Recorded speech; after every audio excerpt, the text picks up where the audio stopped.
Hello guys, in this video I'm gonna tell you everything you know about taming a budgie.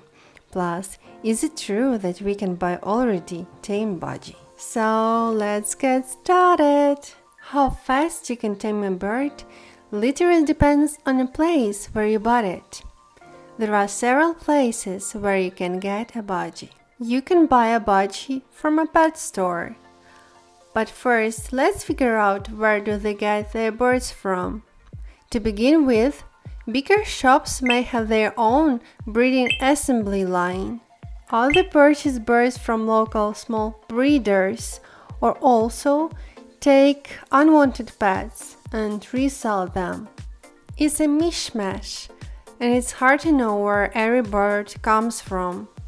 That's why such budgies can take longer to tame, have problems with health, might need a good vet after all, so it's tricky, If you want your budgie to be 100% tamed later, it might not be the best option for you, as it's rather hard to gain trust of these budgies. Let's move on to the next option. You can buy a budgie from a breeder.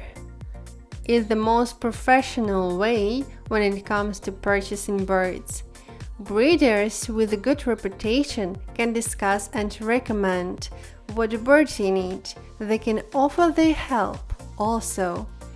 A good breeder will let you visit their facility and see the birds in their cages.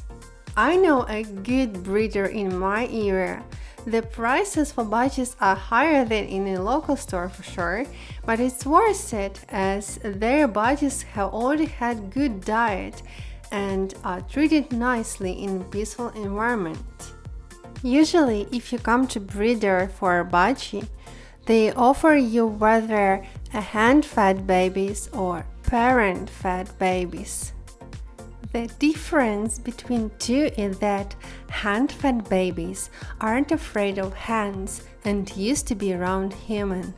They're more pricey, of course, while parent-fed babies are afraid of people and need to be tamed. Many people choose them because they are cheaper.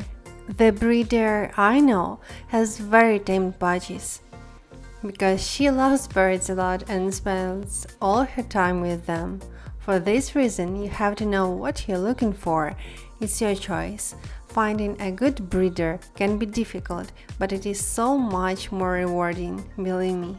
Another place is rescue groups or adoption centers. Many people get parakeets before they completely understand what they get into. Instead of making the effort to learn about birds' needs and trying to make things work, many people just give up and take their parakeets to an adoption center. That gives you an opportunity to purchase one of these parakeets from a rescue group at a lower cost. Just remember, your expenses will not end just with the purchase. These birds can have serious mental health problems. That's why they might not be tamed again, so you need to love them unconditionally. Another way to get a parakeet is newspaper ads or friends. These birds are usually called used birds. This can be a great way to get a parakeet, but it's very important to get enough information about a particular bird situation.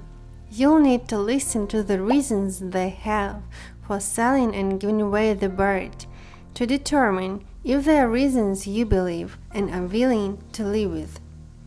Also, spend time with the bird to see if you are compatible. Understand that any changes in owners and households will affect the bird for a while, and it may take time for him to warm up to you and his new surroundings. Usually, these birds are easy to tame, but again, it depends on how a bird was treated previously. To sum up, a first step to successful budgie taming is to find healthy, young budgie who has born and treated in the right way, unless you're an awesome person who is ready to save Bird's life unconditionally. Let's see. You found your special budgie that makes you smile and happy, but isn't tamed yet? These steps are for you. At first, you need just to understand that your budgie wasn't born at your place. It's a whole new world to him. Be patient. Sometimes a budgie needs over 20 days just to settle in and get used to you, new home, new room, water and food location, everything. The best you can do now is to place a cage on a higher point in the corner so that budgie looks down on you. It will make an illusion that he is safe. Just remember, no touches, no loud sounds, no cats. Just be near your bird's cage as often as possible. It's enough. Talk in soothing, calm, pleasant tones, still keeping distance between you two. An important thing you should know: always tame a budgie alone. If a budgie has a friend, it will be the third wheel to their flock family. Breeders recommend to separate a new budgie from other budgies for some time, until it became a tamed budgie, even though his behavior may change once he sees another budgie. It means that the budgie will do anything you tell him when he is single. Next step is become a friend to your baby bird. After those 20 days, your bird isn't afraid of you anymore.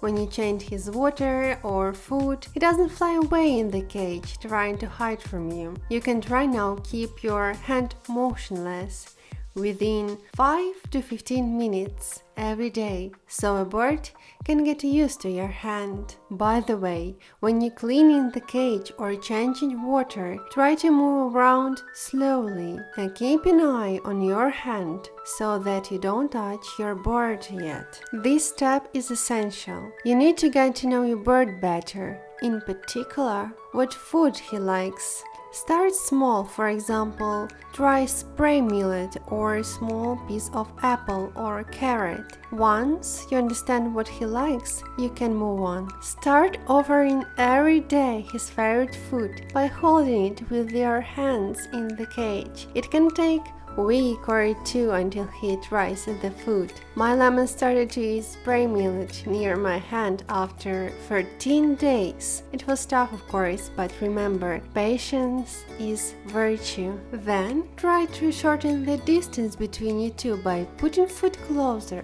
and closer to your fingers. And when you see that your budgie is comfortable with your hands, you can give some amount of seeds from your palm. Just offer it with an open hand. If your budgie stepped up and started eating from your palm while sitting on it, congratulations, you did an amazing job. If not, keep offering it until he does. Just make sure to keep your hand motionless, not to scare him off.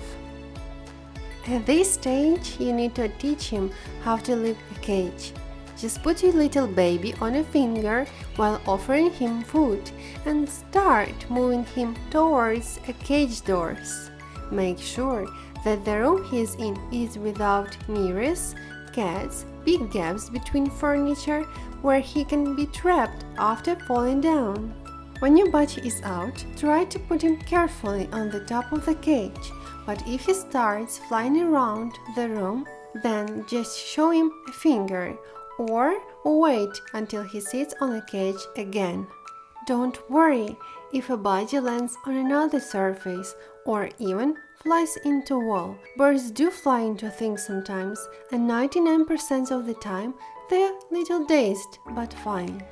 Just give him a little time to rest inside the cage. Then observe him moving around a little to see if he is favoring a wind or food. These are signs of injury. Also, check for any bleedings. Most small wounds can be treated at home with peroxide to keep infection at bay. But if he's showing a sign of more serious injury, you need to go to the vet immediately. That's all I said. I wouldn't be super concerned. A budgie in this situation is most likely just a little bit dazed.